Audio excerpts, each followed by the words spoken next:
Бұдан 100 жыл бұрын, бәлкім одан да бұрын әкім ағам 35 жасқа келді. 35 жасқа.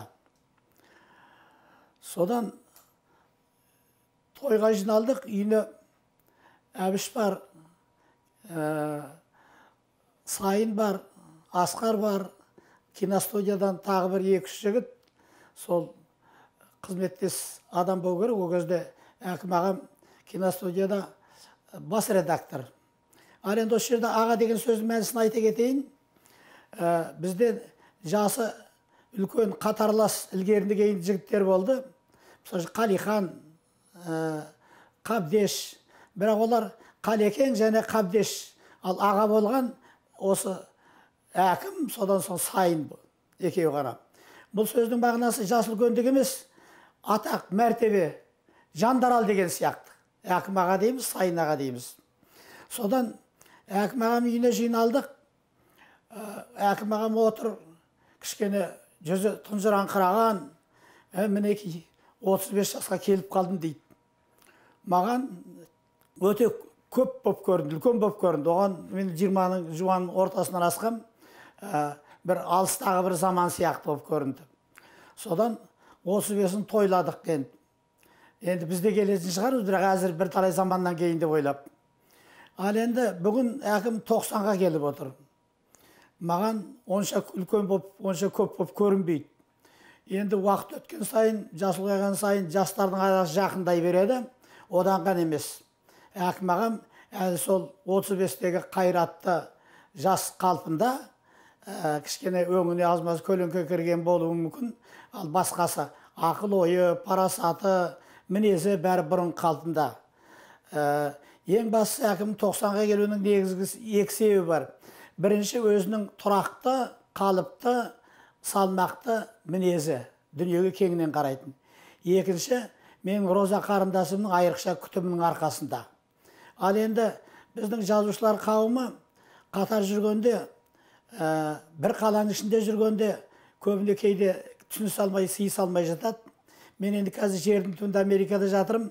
Соның өзінде кейде бір біздің әріптестердің сәремінің жаңғырығы жетіп жатады. Алай-бұлай деген. Ал енді бір үйде 2 жазушының тұруы деген ол өте қиын нәрсе. Мүмкін емеске жақын жағдай. Ал енді екеуі мінекей 30 жыл болды ма, жарасты ғұмыр кешіп келе жатыр. Бұл енді өзгеше әкімнің өзгеше махаббатының, Роза қарындасының өзгеше махаббатының ғана көрінісі ғана емес, бұл бір рухани жақындық, өзара түсіністік жағдайға байланысты. Ал енді бұл 90 жердің шегі емес, әлі алда қаншама заман бар.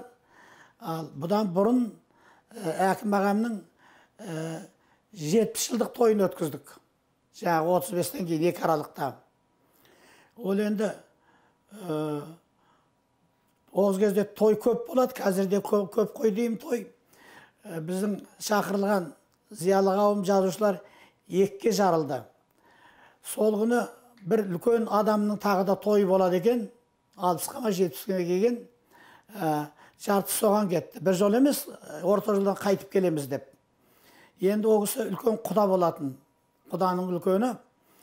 Мен бармай қалдым. Бірінші, мен әкім ағам тойына бастан аяқ қатысам дедім. Екінші, пендешілік бар, ертең заман өзгереді. Сонда мына құданың қазіргі атағы болмайды. Сонда жұрт суретімізді көріп, ойбай баяғыда жалбақтап, ана үлкен құданың тойына барған екен деп айтады ғой деп, өзімше пендешілік. Бірақ енді қарада қаншама заман өткеннен кейін бір ақтарып отырсам, бір жерде жаңа құдамен бірге түскен тағы суретіміз жүр екен. Енді ол жаман адам емес болатын, жақсы адам болатын. Бірақ қандай адам болса да мен әкім тойынаған барар едім. Сол тойда үлкен думан болды, қазақ зиялылары түгелді жиналған мереке болды, ұлттың мерекесі сияқты, әдебиеттің ғана емес. Сонда мен айтып едім. Бұл әкімді мен баяғыдан бері аға деп келе жатырмын. Әкім менің ағам. Сонда Роза кім болады? Роза маған жеңге болып шығады екен деді. Ал енді Роза менің қарындасым. Сонда әкім кім болады? Әкім маған күйеу бала болады. Осы ортада кішкене ойланып, аз-маз миым шатысып отырды деймін. Сосын ойлап таптым. Бұл аға болар, жеңге болар, қарындас болар, күйеу бала болар, алпамыс бар ғой. Алпамыстың ең жақын, менің ең жақын туысқаным алпамыс болады екен. Алпамыс арқылы осы екеуіме де туысады екен деп қалжыңдағаным бар.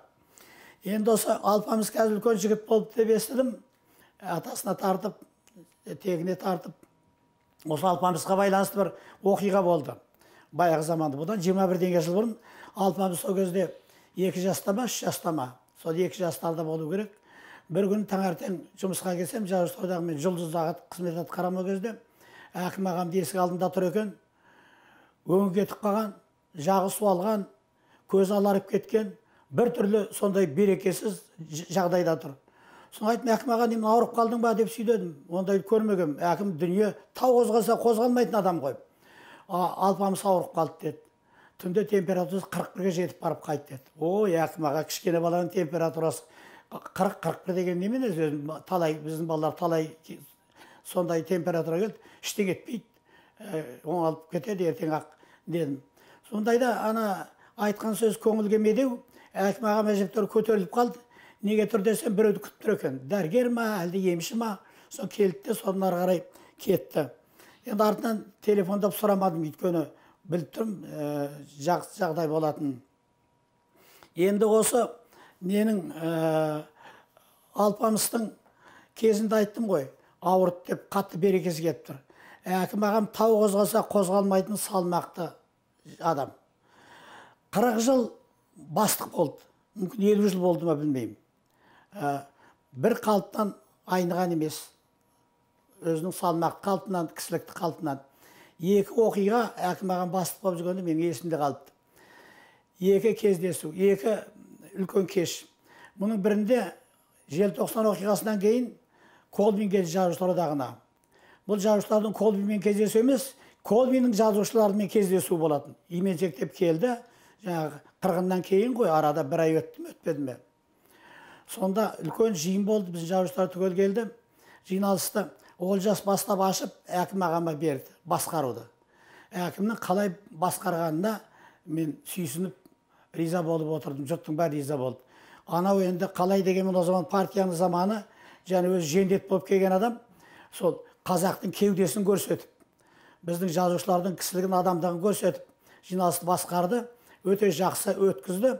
Мұнда белгілі тарихи кездесу болды. Жұбақан сөйледі, Жұбан Молдағалиев сөйледі, Сафуан Шаймерденов сөйледі. Өте үлкен сөздер айтты. Қазақтың ұлттық намысын жоқтаған, кейін 100 жылдан кейін де айтылатын сөздер айтылды. Сонда әкімнің жиналысты басқаруы, сол жиынның жоғары дәрежеде өтуінің, қазақтың кеудесінің жоғары болуының бір көрінісі әкімнің жиналысты басқаруынан көрінді. Ал енді екінші жолы менің бір жиынымды атқарды. Жұлдыз деген журналға бәйге жайлар бас редакторлыққа алғаш рет конкурс. Соған түстім, Жұлдызға редактор болғым келді.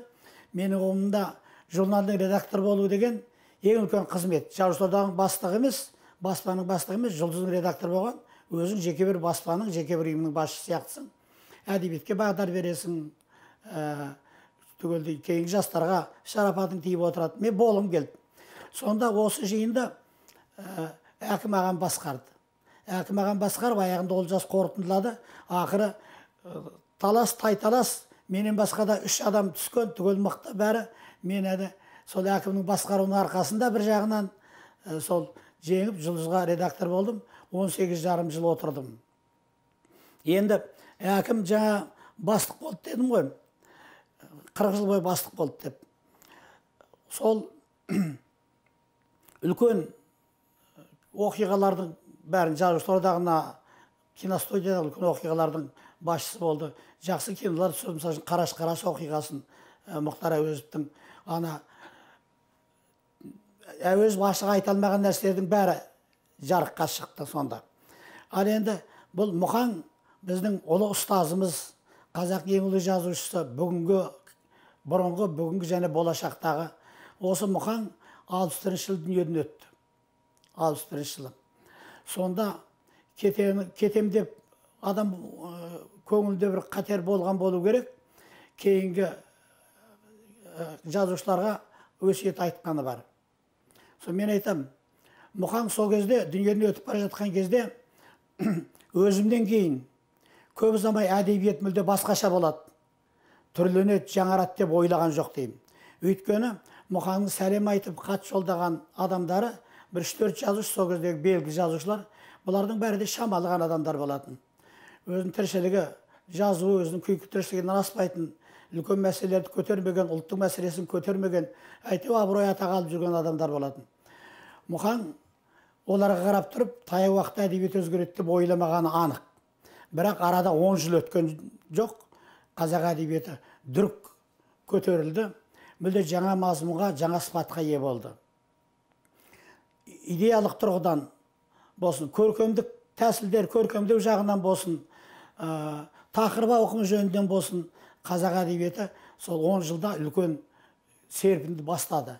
Сол үлкен серпіннің алғашқы легінде, бірінші болып деп айтуыма болады, әкім болды. Ол Сайын екеуі қатар бастады, бірақ Сайын дәстүрлі жазушы, әкімнің жазуы мүлде басқа болды.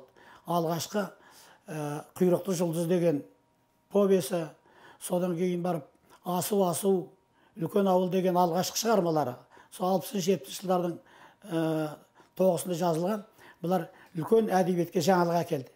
Жаңалық тақырыпта ғана емес, көркемдеу жүйесінде болады.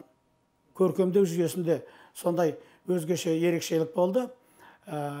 Кейін енді басқа да шығармалар, көп шығармалар жазылды, олар жөнінде дау жоқ. Сол алғашқы шығармасының өзімен-ақ қазақ әдебиетіне үлкен жаңалық әкелді. Сол әуезов айтып кеткен бір топ ақындармен кездескенде жылғысы келгендей жаңалық сезінеміз деді ғой. Шын жаңалық осы 60 жылдардың соңы, 70 жылдардың басында басталды. Соның алғашқы өкілдерінің бірі осы әкім ағам болды. Енді әкімнің жазушы ретінде айтылып жатыр, жазып та жатыр, оны түбіне жету мүмкін емес. Біздің әдеби сын кем дегенде 50 жыл кейінге қайтып келе жатыр. Әкім шығармаларда толық талдауын тапқан жоқ, өзінің бағасын алған жоқ. Бірақ халық қабылдады. Біздің халық сыншыларын айт демейді, өздері қалай болса, қалай қабылдаса, жүрегіне қалай тисе, қалай жақын болса, солай қабылдайды. Осы тұрғанда әкім қазіргі кезде қазақтың алдыңғы қатардағы жазушысы. Біз 60-70 жылдарда, 80 жылдарда қазақтың жаңа прозасы жасалды десек, қазақ әдебиеті жаңа бір рухани биікке жетті десек, бүкіл әлемдік деңгейге жетті десек, осы әкімнің есім атыменен байланысты. Басқа қатарлас жігіттердің қатар алдында әкім бірінші болып бастады, мұны айту керек. Енді алда уақытта талдана жатады, бола жатады. Ең бастысы әкім ағамыз өзі шығармаларының жинақтап түгелдей бастырып шығарыпты. Менің естуімше 10 том болып басылыпты. 10 томның 8 том әлде 9 том таза проза болу керек.